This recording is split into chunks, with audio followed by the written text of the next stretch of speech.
నిత్య సమాధానము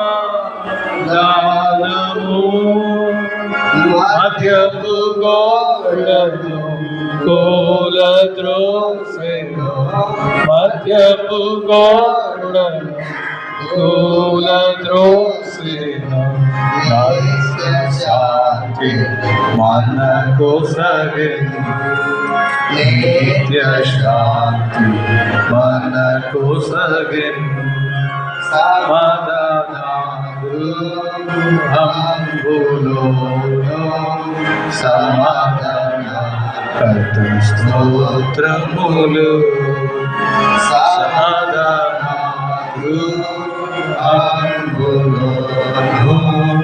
సమాధాన కర్త స్తోత్రములు. बोलो प्रभु यीशु मसीह की సమాధాన కర్తైన యేసుక్రీస్తు ప్రభువారికి, సమస్తమును కట్టువాడైన యేసుక్రీస్తు ప్రభువారికి, తన సేవకుల క్షేమము చూసి ఆనందించు దేవుడైన యేసుక్రీస్తు ప్రభువారికి హల్లెలూయా.